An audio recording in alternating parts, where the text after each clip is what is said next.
not going to be that much of a danger. AGI artificial general intelligence will present a whole load of new problems which will have to be solved, no doubt with the help of AGI. But AI, the kind of thing we have now with ChatGPT and that kind of thing, which is amazingly and increasingly useful and is going to have unpredictable effects on society, most of them good, isn't anything profound. It's no different from having a calculator or a slide rule. Both the calculator and the slide rule did change a lot, and it changed society as well. The word computer, only 100 years ago, the word computer referred to people. It referred to clerks sitting in arrays of desks and checking arithmetic calculations, and it was error prone, so they had error correcting mechanisms. Now that's done. Now a computer means something else, and there are no computers who are people. Similarly, AI, looking things up, collating knowledge from different places and gathering them together into a summary, that is a task that until, well, I suppose it began to improve with search engines, but not the collating part. So the collating and relating different pieces of information that you've trawled from existing knowledge, that has only been accessible for a couple of years, and it's extremely useful. I use it every day, but this is a different kind of thing from a general intelligence such as a human is. I don't think we're anywhere near making a general intelligence artificially, and the AI functionalities that exist today are not steps on the way to making AGI. They're, if anything, they are steps in the opposite direction, because they are steps in the direction of making a predictable functionality, a functionality that we know will retrieve the right piece of information from the news and not give us fake news, that it will express it in terms that aren't racist or sexist or any other ists that currently our fads say it shouldn't have. So we know that a better AI is something that meets the criteria more narrowly. This is the very thing that prevented human progress for hundreds of thousands of years. We want to make a computer, to make AGI, we need to make a computer program that does the opposite of that is unpredictable. That when it's creative, that's by definition, its function, its output has not been predicted. If it had been predicted, we wouldn't need to program an AGI to create it. So we don't know how to do that, and present techniques are doing the opposite. Now the opposite is pretty useful. I don't know exactly how useful or how much it will revolutionize the world, but it's certainly very useful to me. But AGI, I see, unfortunately, no hint of AGI even on the horizon. You take issue with the they're all running out of resources stance. Can you expand on that? Yeah, so the standard response to that mistake is to point out that nothing is a resource until someone creates the idea of how to use it. So I spoke earlier about England being a death trap before humans came here. A bit later, at the Industrial Revolution, people spoke of England as an island of iron ore and coal. So it's full of iron ore and coal, and so people would be saying, people did say at the time, that we're really lucky that we were sitting on an island of iron ore and coal, which were resources that we could use. But those resources were not there until people created the idea of how to use them. And there's a nice bit of history, if I can remember the historian's name, Howes, is it Anton Howes, who is a historian of technology, and he has recently done some work which shows that the upswing in GNP and general welfare in England happened before what we normally call the Industrial Revolution, and it was fueled not by coal and railways and factories. It was fueled by canals. So the canals were being made like 100 years before the time when we normally think the Industrial Revolution happened, and they were creating prosperity at that time, even before all the things that we now associate. Now, canals were being made in antiquity. They're not a new idea, but the idea for how to use canals to make prosperity, that was a new idea, which people had and got rich off, and so on.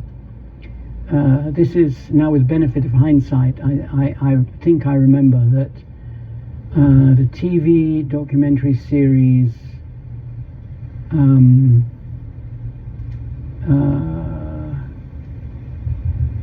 with Mark Williams called Industrial Revelations. The TV series Industrial Revelations goes through the history of this, and it starts with I think something like showing some sheep in a field, and this was the wealth of England before all this happened. The Lord Chancellor in the House of Lords sits on the wool sack. The wool sack is a sack of wool. Actually, recently they renovated it and they found it was full of horsehair, not wool.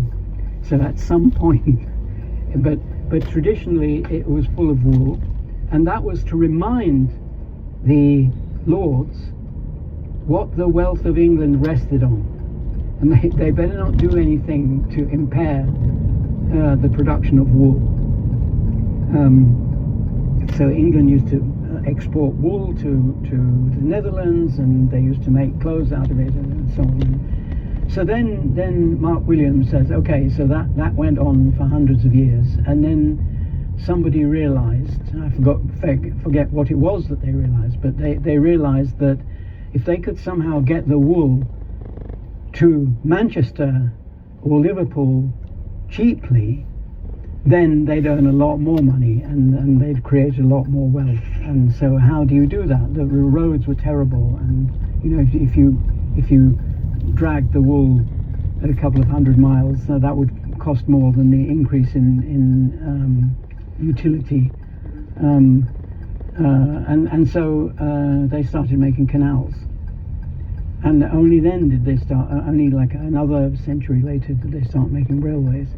So the water used to make the canals was a resource. It was a resource for hundreds of thousands of years, and no one used it. The iron to make shovels with which they excavated the canals was known since the end of the Bronze Age in about 1000 BC. So they could make shovels, they could have made canals. They did make some canals, but they didn't have the idea, they didn't have the ideas necessary to make a growing economy. And those ideas came together, and people like Anton Howes are dissecting the details of how it happened, which amazingly are not very well known. Possibly because of what you said earlier, possibly because there has been a fad for denigrating that very process, for saying that it wasn't good, it was bad, and we shouldn't celebrate it, we should regret it. So they don't know that they're advocating going back to living off sheep with hundreds of the people that we have now. But it's a fad to say that, but not really to do it.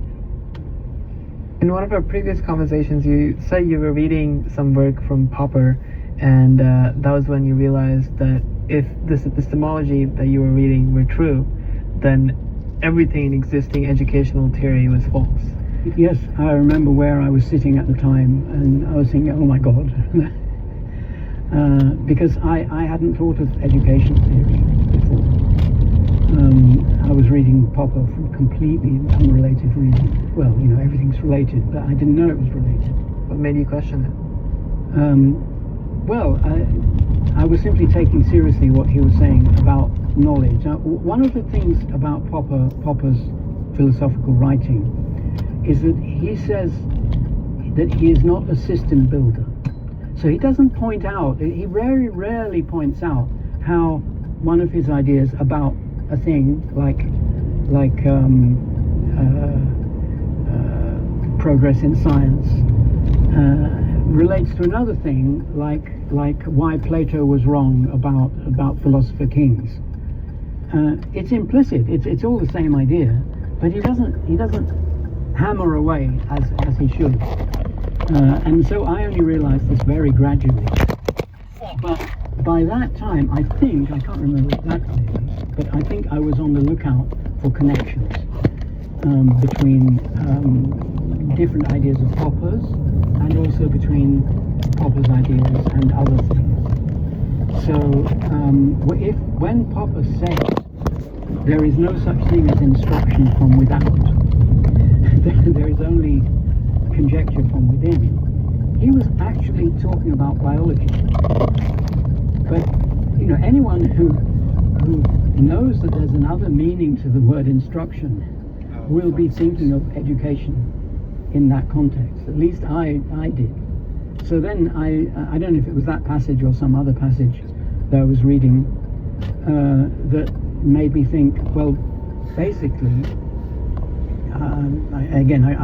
I can't remember the terminology I would use, but in terminology that I would use now, I would say that the whole of existing education theory and practice is saturated with the bucket theory of knowledge, or the bucket theory of the mind. And in some cases that doesn't matter. We learn.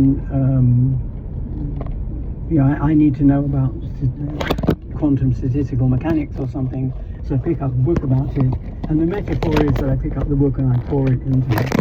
And the fact that I'm really learning it by conjecturing all the time and using the book to hone my conjectures, to criticize my conjectures, and I engage in criticism of the book as well, that's not that important in that situation. But if you apply it to the situation of undergraduates learning the same thing, then if you think of that via the bucket theory, then what you want to happen is that all of them get the same knowledge. You're pouring the same knowledge into all of them, and then at the end they all get their certificates which certifies that they are all the same as each other. And as if what we want physicists is that they all be the same. That is ridiculous, and if I say it out loud in that way, everyone knows it's ridiculous. But because of the educational traditions and memes and educational practice that everyone is familiar with, people just don't notice this. People just sweep away the cognitive dissonance or whatever, and so that will make for